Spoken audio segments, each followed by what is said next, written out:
Welcome everyone. This is Virginia Webinars. In this webinar, we'll be talking about the 3 pillars of finance. My name is Ayman Sadiq. You can see a brief bio on the screen. You can visit viftraining.com for a detailed bio. Joining me in this webinar, my colleague and a financial consultant with Virginia Institute of Finance, Farid Saadi.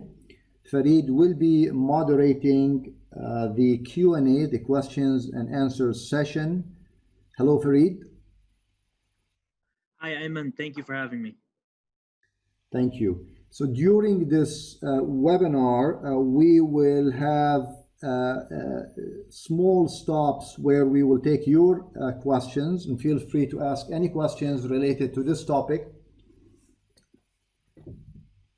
Some housekeeping issues before we get started. This webinar is being recorded.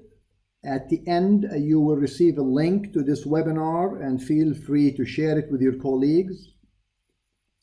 You can also always go to elearning.viftraining.com for this webinar and all other webinars where you can view them clearly free of charge. Ask away. It is important that we have an engaged session. Ask questions that pertains to finance. We'll be more than happy to answer. We have a 1-minute survey at the end of this event. And for more information on courses, virtual learning, webinars, e-learning, please visit viftraining.com. I do want to start this by asking a question. There's a poll that I'd like you to answer. So here we go. I'm launching the poll now, and it has to do with I know finance. And these are the results. So about half they know about finance, but they want to take this as a refresher. Okay, let's move on.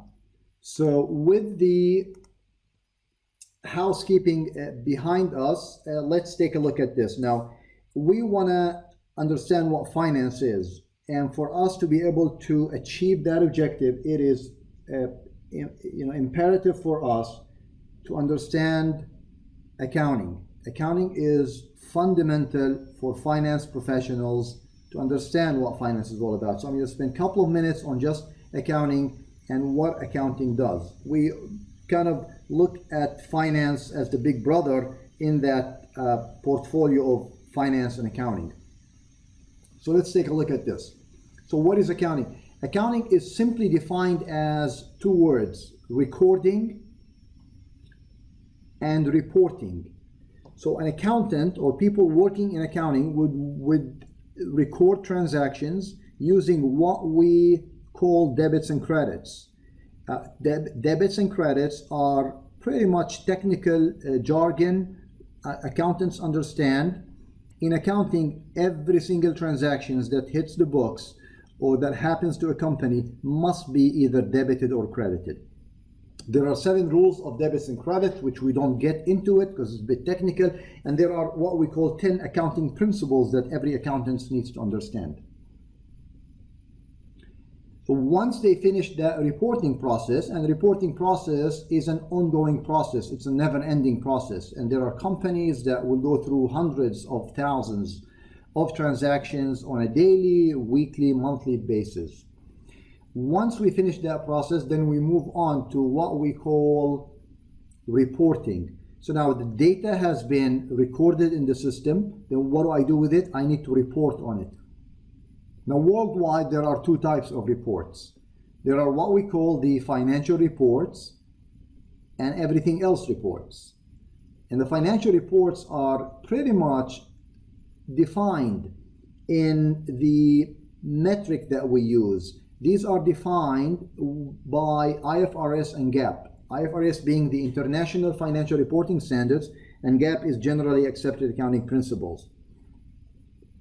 These rules identify and manage and govern the relationship between the debits and credits and how do they show up on the reports. Specifically when we're talking about financial reports. And these financial reports are really 4 reports, which I will cover in the next slide. But everything else reports are really everything else. Budget reports are everything else report. Management reports, high-level reports, detailed reports. If it is not one of the 4 financial reports, it is considered everything else report. And those are governed by you. Those are governed by your policies, your procedures, and what your management wants. There are no rules there, really. You can design whatever reports that you like. But when it comes to financial reports, these must follow either IFRS or GAAP. So now the financial reports that we're talking about, there are 4 financial reports, and to summarize them is the income statement. And what is the income statement? Income statement has to do with anything and everything related to revenues and expenses that happens in the business, and that can be measured and accounted for. It must be recorded on the income statement. Once we finish the income statement, we move on to what we call the equity statement. And the equity statement has to do with transactions related to the owners of the business. And these could be something like investing in company shares, going IPO, working with preferred shares, common shares, seasonal offerings, dividends, things that has to do with the owners of the business. Once we finish that, then we produce what we call the balance sheet. And the balance sheet has to do with what the company owns, what do they owe, and what is the net balance, which is really the assets minus liabilities, which is called the equity. And in that equity is kind of a summarized version of the statement on top, which is the equity statement. So the result of the equity statement will really show up as specific items on the balance sheet under the equity section. Once we finish that, then we move on to the cash flow statement. Cash flow statement shows only cash in and cash out. And the 4 statements are fundamental in understanding any business and fundamental in understanding finance. As you will see, finance will depend on these financial statements. So this is financial reporting. So what we moved on, we started with recording transactions using debits and credits. Then we moved on to reporting on these debits and credits. We've took all these millions of data pieces, we put them together through the IFRS and GAAP, and we put them on the financial statements. So what is finance then? So we've talked about accounting, that's accounting. So what is finance? Now finance also can be summarized in 2 important words. The first one has to do with analysis. You have data that you have summarized onto financial statements, and you're gonna take these financial statements and do something with them. This something with them is what we're talking about here, the analysis of financial statements. For that matter, the analysis can be approached from different levels. You can do a very top level, high level economic analysis or country analysis. You can do industry analysis, or you can do financial statement analysis. Once we do the analysis, because the data is there, they've been summarized into reports, I'm going to take these reports, I'm going to analyze them. And then once I do that, then I need to make decisions. And that is the heart of this webinar. The decisions that are made in finance are 3 decisions, and that's what we call them, the 3 pillars of finance. To that, I am going to ask you to help me fill in this poll. What are these 3 pillars of finance? So you can see about 61% believe that the 3 pillars of finance is cash, expense, and revenue. And about 22% think it's a finance, accounting, and audit. And 17% says none of the above, choose me. So to that, the answer is none of the above, choose me. And the reason for that is as follows. So let me take you through this storytelling of the 3 pillars of finance. Now, if you start any business, you want to make decisions. The first decision that you would probably make before starting a business is something that has to do with, where do I get the money from? Where do I get the money from is a financing decision. That is a cornerstone in finance. Trying to fund the investment or trying to fund the project or the business plan or the company needs an answer. Where do you finance your project? You can either finance it using debt. Debt are things that I owe the money to you. Things that I will always be obligated to pay back to you. Or I can say I'd like to finance using equity. You own the company with me. And there are none others. Financing decision has to do with either financing a company or a project using debt or equity. Now, each and every one of these has its own characteristics. For example, in debt, I own nothing in the company, in this new venture. I own nothing, but the company is obligated to pay back my money, and on top of that, some kind of interest rate or profit rate, depending if you are doing a conventional finance project or Islamic finance project. The equity side, I am going to be part of this business, and I'm going to fund this business, but there is no obligation whatsoever on the owners of the business or on the company for that matter, because it is a separate entity from the owners. There are no obligations from the entity to pay you back anything. So that's your kind of pros and cons. Do I fund somebody and have them obligated to pay back to me, or do I become partner in something but there is no guarantee that they will pay me back? Each one of these has its own risk and return comparison, if you will. That's what finance is all about. It's about the relationship between the risk and return. So if I want to finance using debt, what would be the sources for me to finance through debt? There's a couple of examples. I can do short-term loans. I can go to the bank. I can tell the bank I need a 3 months, overdraft, line of credit, or a loan, short-term loan. Anytime you hear short-term, you're talking about less than a year. Long term, more than a year. So you go to the bank, say I'd like a loan for 10 years, and that's what you do. Or you can actually issue bonds. Bonds are kind of IOU. When on a personal level, a friend of yours comes to you and says, can you give me 10,000? Say, yeah, sure. I want you to sign this paper. They give you the 10,000 and then you give them an IOU. Well, the same thing, bond, but this is for corporate or for governments, where a company issues a bond. That bond is actually rated by one of the top rating companies, maybe Standard & Poor's, Fitch, or Moody's, and they say you are AAA rating, top rating. That means you have very little risk of not giving back the money to whoever gave you the money. So you issue this paper, you collect the cash. On this paper is a promise that you will give back your money plus some interest.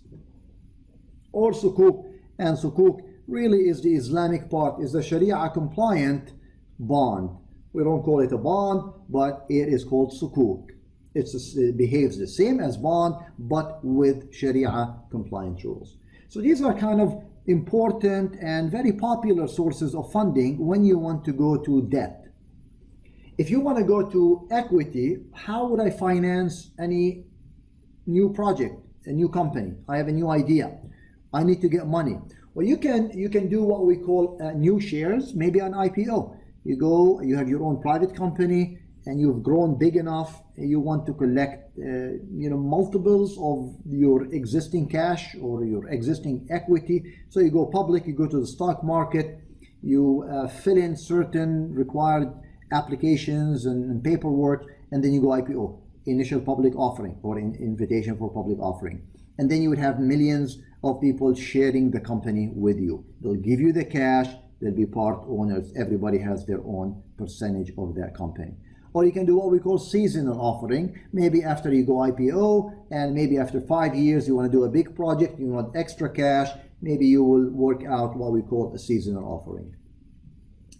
Another part of financing an equity venture or a project maybe venture capital, VC, or some also known as private equity. So venture capital, private equity, those are individuals that will give you their money. They'll become partners with you, and they might be, you're the entrepreneur, you have an idea, they like your idea, they come in with a share of your equity.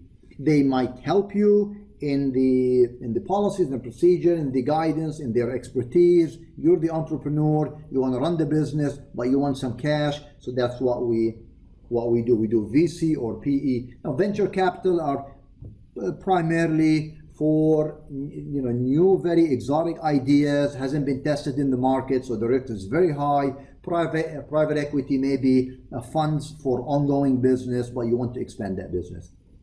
A third source of financing your equity or financing through equity is what we call retained earnings. Those are the carry forward profits from prior years. So let's suppose this year I've been doing business on my own. I have generated X amount of net income. Let's suppose I collected on all that net income. I have that cash. That cash, if I don't use it in this year, is carried forward for next year as retained earnings. I still have that cash. Next year, if something comes up that I wanted to expand, I want to do something, I required cash, maybe I can use retained earnings. The issue of debt financing and equity financing is a major topic for companies as they grow bigger. And the reason for that is because I would like to quantify that decision making. When I say I am making a decision and I'm making that decision through debt or equity, what would be the best combination? Why would I not use only debt? Why would I not use only equity? Can I use a combination of this? And the answer is the answer here is really to come up with a quantification, monetization of the decision making. The decision making is a qualitative, if you will, decision, but it needs to be monetized using what? In the financing decision, it is in using interest rate. So the decision, the financing decision making is translated into interest rate, and in finance we call it the weighted average cost of capital. It's the weighted average cost of capital. Why do we call weighted average cost of capital? Because it is a weight between debt and equity. I may need 100 million, 30% financed through debt, 70% through equity. Debt has its own cost, equity has its own cost, then I'll come up with the weighted average cost of capital. It's a fundamental metric in financing decisions. Companies, as they go bigger, overall, they have what we call a weighted average cost of capital. So if they want to get into any project and the project is returning, for example, 10%, and they know that their weighted average cost of capital is 5% or 8% or 9%, it will give them guidance as to should we go or no go with this new project, as you will see in the next few slides. So the first decision that we made in finance, or the first pillar in finance, is actually making financing decisions, and those are separated between debt and equity, and then we need to monetize them using what we call the interest rate, which is effectively the weighted average cost of capital. These are examples of financing decisions. Anything that has to do with debt funding or anything that has to do with the equity funding is considered a financing decision. I'll give you a second to take a look at this. Okay, so let's move on to the second decision, and the second decision has to do with, if you can guess that, has to do with investing decisions. So now I had an idea, I have an idea, I need to fund it. We've answered that question. Now I have the funds. What do I do with funds? I could do one of two things. I could either invest internally or externally. This is the second pillar in finance, investing decisions or investment decisions. So when you want to invest internally, what does that really mean? Investing internally means I would like to grow my core business. I am in the airline business, I buy more planes. I am in the car rental business, I buy more cars. I'm in real estate business, I buy or build more buildings and houses and condos and related to that business. That is investing in core business. The second decision has to do with external decisions, external investing decisions. And external investing decisions breaks up really into two summarized kind of high-level decisions. One is called just general financial investment. You're a company, you have extra cash. What do you do with this cash? I can decide to keep that cash in the business. So if I want to keep it in the business, that's fine. You can keep it in cash. You might as well take that cash and invest it. You'll make more money. In conventional finance, in Sharia compliant finance, but you'll be able to utilize that money.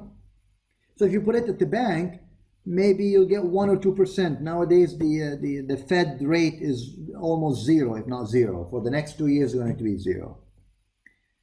And if I put my money there, I'm going to earn zero. I'd rather take that money because that's excess cash for me. I'm going to go into another business. Maybe I'll invest in something that will yield me more return. So that's the financial investment. But I also can say I have excess cash, but I want to do mergers and acquisitions, M&As. I want to do buyouts. I want to buy other companies or part of other companies. So I can go horizontally. Horizontally means what? If I'm in the airline business, I go buy another airline business. I'm in the courier business, I buy another courier business.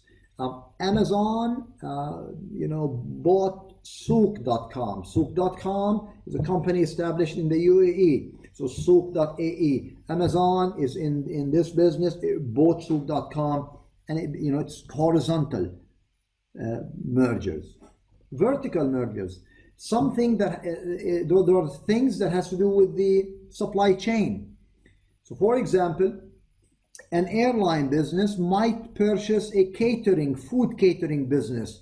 They distribute millions of meals every day on the planes. So if they buy a catering business that provides this, the food business, that will help the company materialize more margins and profits for that matter.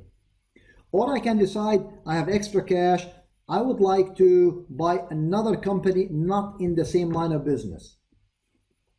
And that, begs an important question. Why would I do second pillar of finance, an investment decision? Why would I do internal investment rather than external investment, and vice versa? What would be the reasons? They're clear in front of you. If I want to grow my business, I am going core business, I'm going to do internal investment. Does that mean that external investing is not growing? Of course you're going to grow. But the objective of external investing is not about growing your core business. It is about diversification, diversifying your risk. When you're an airline, you buy another airline, maybe in another country. So you're diversifying, if you will, the country risk for that matter. The same thing applies for vertical and conglomerate. So the objective of external investment is diversification. So when it comes to company management to make decisions on investing, I have made money. What do I do with the money? I need to answer that fundamental question. Investing where? Internally or externally? And that's very important. Now, if I make one of these decisions or both decisions, maybe I have excess cash, I have extra cash, and I say some of it goes into internal and some of it goes to external, as a lot of companies do. How can I quantify that decision making? Why would I say in internal decision, I want to grow the business, but I have 3 business plans? Which one is better for me? And same thing applies if I have external. I have different proposal. Why would I choose proposal 1, not proposal 2? That means in investing decisions, the second pillar of finance, I also need to do what? I also need to convert the investment decision or decisions to a metric. That metric in investment is called NPV and IRR. And NPV is called net present value, and the IRR is the internal rate of return. So if I have multiple projects, and let's suppose I'm doing internal investment, and I've asked the team to give me 3 proposals on how we grow the company from growth point of view, from core business point of view. They gave me 3 proposals. How would I evaluate them? Why would I choose one and not the other? I'm going to say, you know what? Let's apply the net present value process, and it will give me an amount. Based on that amount, I can determine with the factual, if you will, and cemented decisions that this project is better than the other project. IRR supports NPV. So if I want to look at the projects from an internal rate of return, then I want to look at IRR. And why is IRR very important? Because if you look at the first pillar of finance, that's called financing decisions, I was able to convert the financing decision into interest rate. The IRR is also interest rate. And that gives me 2 interest rates that I can perform comparison between them. And this comparison always must be, IRR must be equal or more than the weighted average cost of capital. For the project to yield positive net present value, my IRR must always be higher than weighted average cost of capital, the WACC, or equal to it. So the financing decision becomes an input to the investment decision. I must figure out what is my WACC. I plug it in my calculation of net present value and IRR, and I will come up with NPV and IRR. So NPV is a dollar, is a real, is a dirham metric, is a monetary metric. IRR is a interest rate metric. Now, why do I do NPV? NPV, net present value, gives me an amount. If I have 3 projects and I run the NPV rules on the 3 of them, one produces 1 million, the other produces 5 million, and the third one produces 10 million. Automatically, I would want to select the 10 million. And the reason for that is because the 10 million is the result of all expected future revenues minus all expected future expenses, any kind of expenses in the business, and I will subtract them from each other. I'll come up with the net cash flow for the future years. I will discount them at the WACC rate, weighted average cost of capital rate. If the result is positive and higher than positive, that means this project is a go. It will add to the shareholders' wealth.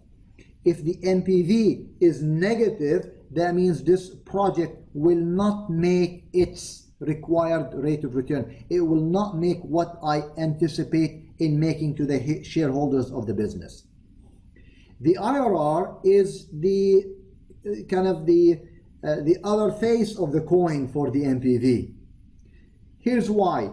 Let's suppose now I know from a corporate financial management point of view that if I want to borrow any money from anybody, I would actually need to borrow at a weighted average cost of capital of 10%. That means I go to my team and I say, listen, I need you to scout projects. We need to invest in projects. We have extra cash. But you cannot bring me any project that is less than 10%. So they're going to bring me projects. I'm going to run the projects, the NPV and the IRR on the projects. If the IRR on the project is 5%, what does that mean? That means I lose money. The cost is 10%, the return is 5%, I won't make money. So the IRR must be at least equal or more than the weighted average cost of capital. I hope that answers just a little bit of the difference between NPV and IRR. NPV is a money, IRR is an interest rate. Yes, Ayman, we actually received another question regarding IRR. The question is, some companies use hurdle rates for IRR that differ from their WACC, which are typically higher. What are your thoughts on that? That's a good question. There has to be, because as I alluded to earlier, the IRR is the internal rate of return. The WACC is the cost of funds that I bring in. I should be, the NPV is defined as what? The NPV is defined as the money that you make in excess of the weighted average cost of capital using your IRR. In other words, if your IRR is equal to your weighted average cost of capital, then your NPV is equal to 0. So my break-even analysis here with regard to the IRR is that if it equals WACC, then I will make no money, but I will lose no money. Why would I go into this business? Maybe those are strategic decisions. It's a new industry that I want to get into. The barrier to entry to this industry is a bit higher, and therefore I'd like to get into that industry, so I'm willing to accept NPV equals 0. That means I've covered all my expenses. I've covered my bonuses. I've covered my salaries. I covered my depreciation, all that stuff. And therefore, company says, I need at least an IRR of 15%. So that's my hurdle rate. Is you cannot come back to me and say, oh, I have projects for you that is 11%. I know 11% is going to make me some money because the WACC is 10%, but it's not, that doesn't cut it for me. I need a little bit more. So at a minimum, I need a 15% IRR. My hurdle rate is 15% for me to be able to cover the WACC and generate some profitability for the shareholders. I hope that sheds some light on that question.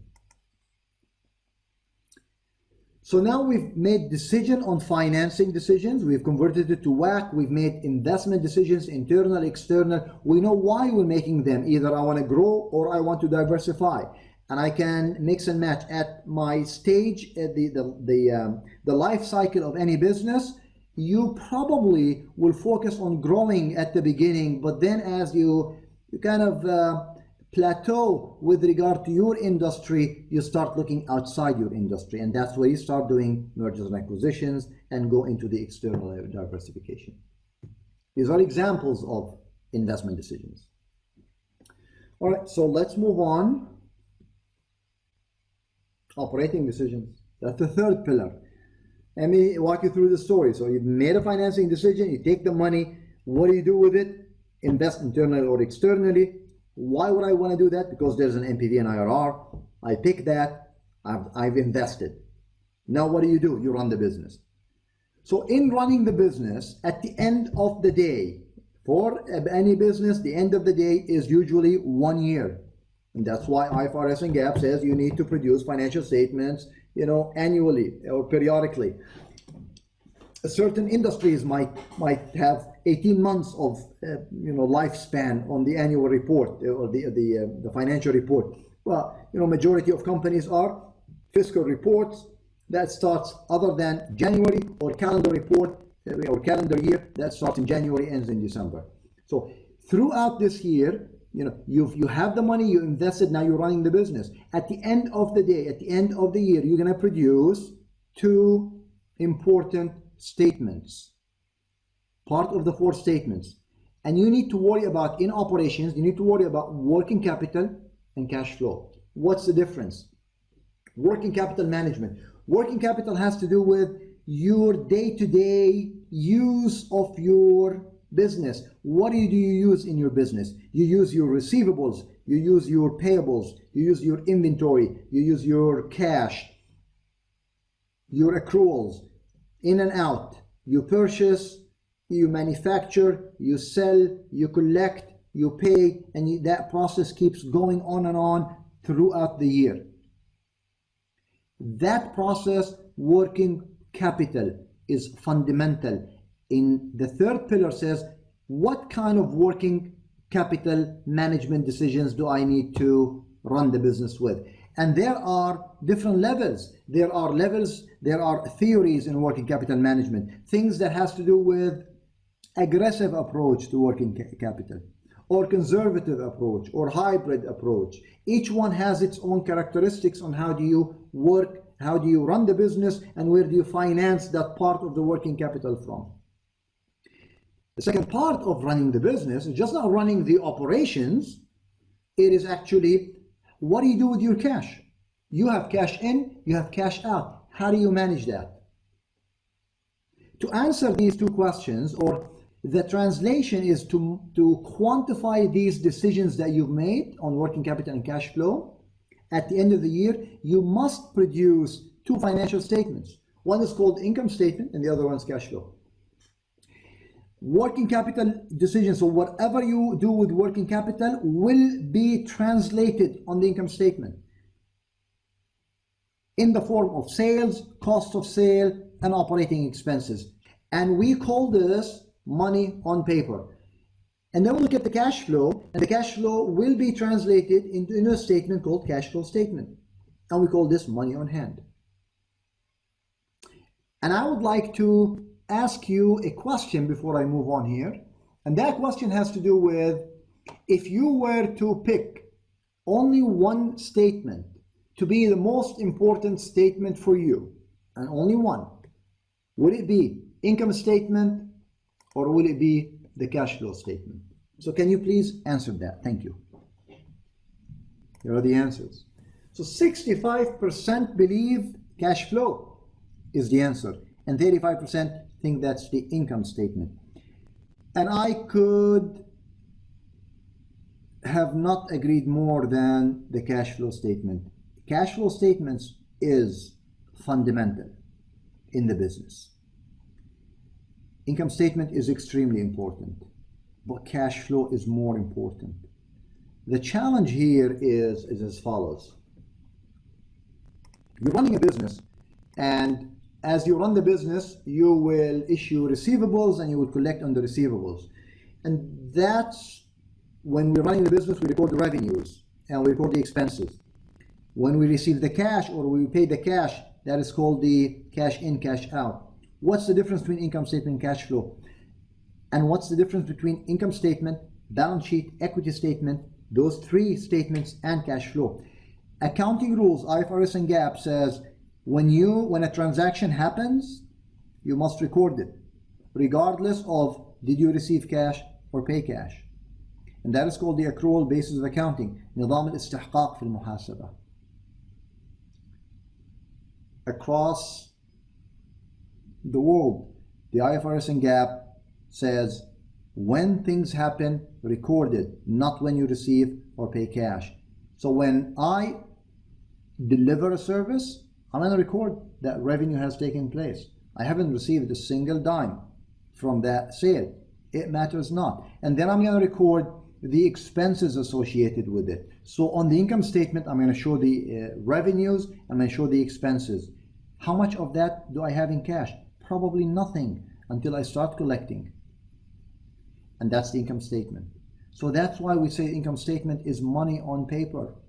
It's hypothetical money. It's, yeah, I have 100 million in net income. That's great. Can you pay salaries? No, I don't have, we don't have cash to pay salary. Oh, but but we have net income, 100 million. Can you pay rent? No, we can't pay rent. We don't have cash, but we have 100 million in net income. The cash flow statements on the other side says, I will only record cash in and cash out only when I receive cash or I pay cash. So at the end of the day, it is how good I am in managing the business, how good I am in converting the on money paper to money on hand. And that's why cash flow statement is fundamental. The income statement is extremely important, but the cash flow is the most important. It is the weakest link in the financial statements, and it is the weakest link in these three pillars of finance. Financing decisions, investment decisions, and operating decisions. Ayman, I received a direct question. Yes. The question is, so management's goal or job is to increase shareholder value. Don't they do this by increasing sales? doesn't this make the income statement more important than the cash flow statement? Absolutely. Can you elaborate on this? Well, I agree on the part that says the objective is to maximize shareholders' wealth. Management also want to maximize their bonuses. And that's why in finance we call this the agency theory. It's the agency problem, where the shareholders hired management to maximize the shareholders' wealth, but at the same time management wants to maximize their wealth in lieu of more bonuses. That's why income statement is very important. But at the end of the day, realizing that the income statement is very important, management is going to take money. They're going to do bonuses. They're going to get bonuses because they have higher revenues and lower expenses. But at the end of the day, do you have the cash to run the business?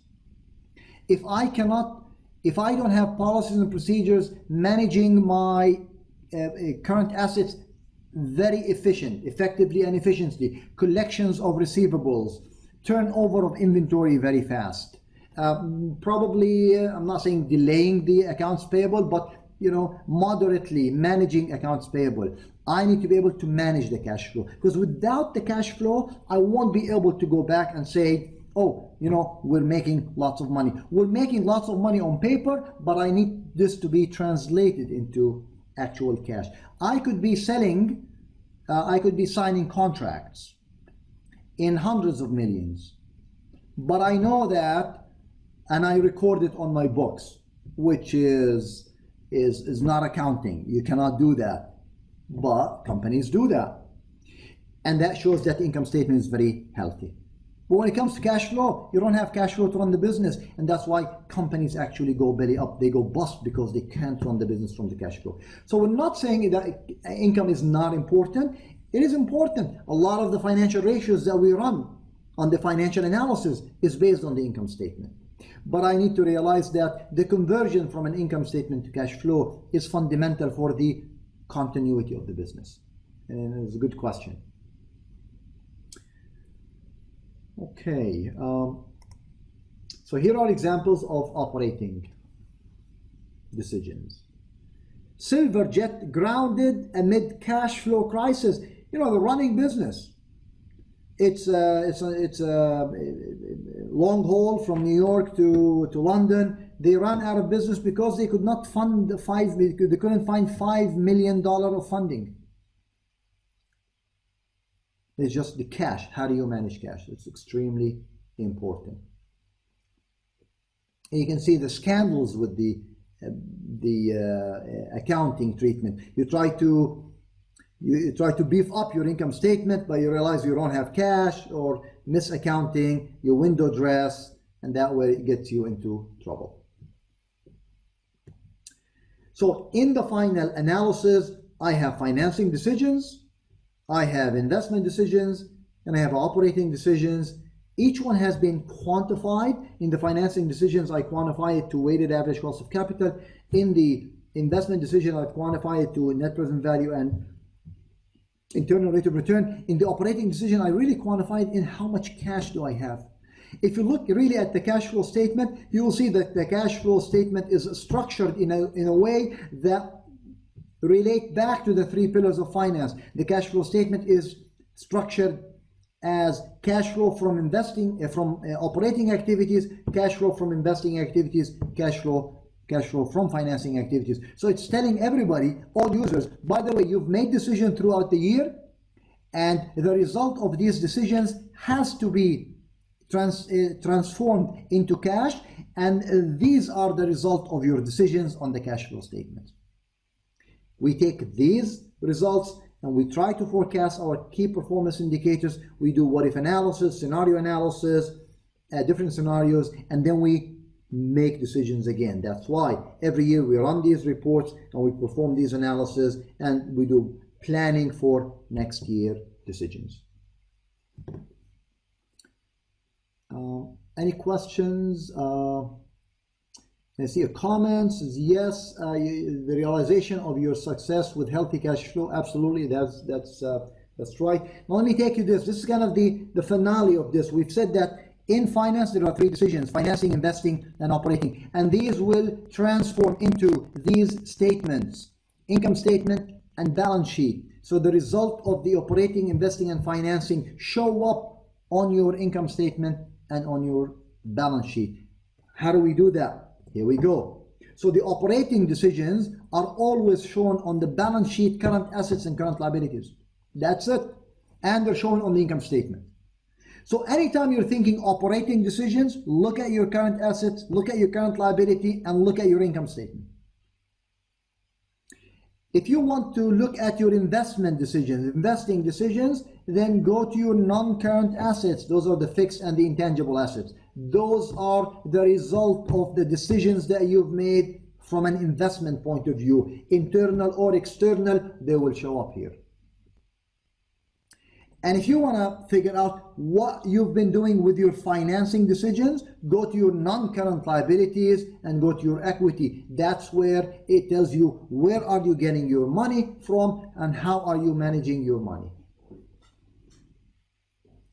And if you want to say, listen, how am I actually using the cash? Then you go to the cash flow statement. In the cash flow statement says cash flow from operating decisions, cash flow from investing, and cash flow from financing decision.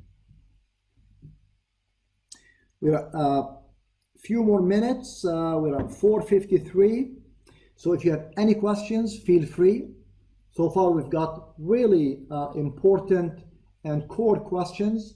Feel free to ask any other questions. If not, I have a poll I would like to share with you. I think it's a nice poll. It has to do with personality styles related to finance people and accounting people. Finance professionals and accounting professionals. So let me share that with you. I want to share that. And the question says, personality styles. Accounting is creative, finance is logical. Accounting uses right side of brain, finance uses left side of brain. Accounting is logical, finance is creative. What do you think? Okay. Amen. I received a direct question. Yes. I'll go ahead and ask after the poll. Sure, thank you. Here are the results. So you can see 60% believe that accounting is logical and finance is creative. And I tend to agree with that. Accounting is the left side of the brain. Accounting is the debits and the credit. It must equal. 1 + 1 = 2. In finance, they might argue against that. They say 1 + 1 = 3 because they're going to do mergers and acquisitions and they're going to say, oh, 1 + 1 is equal 3 because there are synergies. But accountants say no. Debits are equal credits. Asset equal liability plus equity. Every transaction must have at least one debit, at least one credit. And they use the left side. Left side of the brain scientifically focuses on logic. Right side of the brain focuses on creativity. That's why finance people are more involved with the analysis. Because the analysis, although they are kind of structured, but the interpretation of them are sky's the limit. How do you structure a deal is creative. But how do you debits and credit? It's known, it's fixed. So 60% says that is the right answer. I appreciate that. You have been great. We are almost an hour, 4 minutes to go to the hour. Farid, you said you have a question? Yes, I have two questions. Please. The first one is the question is asked, do I need to have a degree in finance to project cash flows? Ooh, tough question. You know, Farid is our subject matter expert in financial modeling and cash flow forecasting. So Farid, if you would like to jump in, feel free, or I can answer that. Sure. Okay, please go ahead. Sure, Ayman, I'd be happy to. So I personally, and Ayman and I have discussed this several times, I don't believe you need to have a degree in finance to project cash flows. As I've as Ayman and I have discussed, all I believe you really need is a logical understanding of the business and the drivers behind the business, as well as a fundamental understanding of accounting. I don't think you need much more than that, other than basic logic and real world, or I should say grounded assumptions. Well, Ayman, yeah, what do you think? thank you, Farid. The degree is investment in time and effort and money. And if you want a career in finance, a degree is a must. And nowadays, an undergrad is a bare minimum. You need to do a master's degree, MSF. Farid has an MSF in finance. I have a master's in financial economics. So it is imperative if you want to make this as a career, if you want to go into corporate. But if you want to entertain ideas that are related to cash flow and projection of cash flow, sure, you can do that. You can rely on a bit of reading, you can watch videos, you can consult with friends and families, you can call us, you can email us, and all that stuff.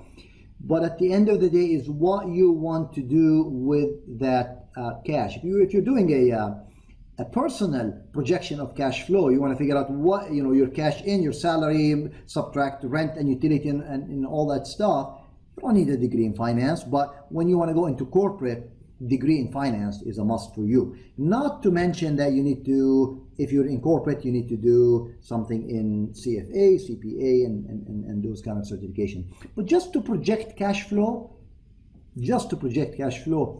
in that context does not require a finance degree, but you can educate yourself to develop basic cash flows, as Farid says, and you can develop them as you go.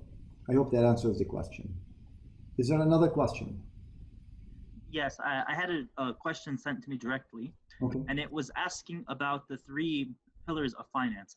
How do they relate to this thing called free cash flow?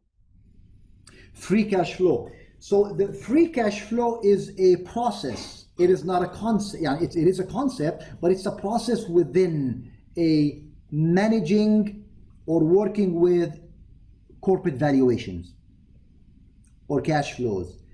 You see, when you generate revenue, you have incurred expenses. Accrual basis of accounting says if the revenue happened, record it. If the expense happened, record it. And then in running the business, you incur also expenses that has nothing to do with cash, such as depreciation, amortization. The free cash flow principle works under that premise. It is a metric that converts a simple metric that converts your income statement into free cash flow or into cash flow that I can use to build my forecasted plan, discount them, and come up with an NPV and IRR. So you need to think of free cash flow from that concept. It is not a pillar in finance, it is a utility. It's a technique that you apply to make your job easier. If I am external to a business and I want to evaluate this business and I want to do some assumptions on this business, the finance department in that company are not going to give me the details. The only thing they're going to give me, if they're publicly traded, is the financial statements. So how can I calculate the free cash flow on the financial statements? If I don't have the details, then I'm going to do the free cash flow metric. I hope that answered the question. It's a simplified version of a metric allowing you to come up with cash flow. Okay, again, you have been great. Farid, any questions?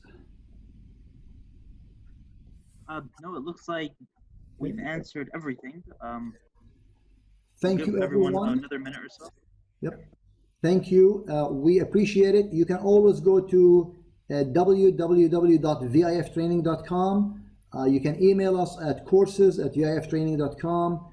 You can, on the website, you will find virtual courses, e-learning, webinars. We have all webinars listed till the end of the year. Just go to the webinar page, register, The process is automated, and they will remind you 24 hours before the webinar starts.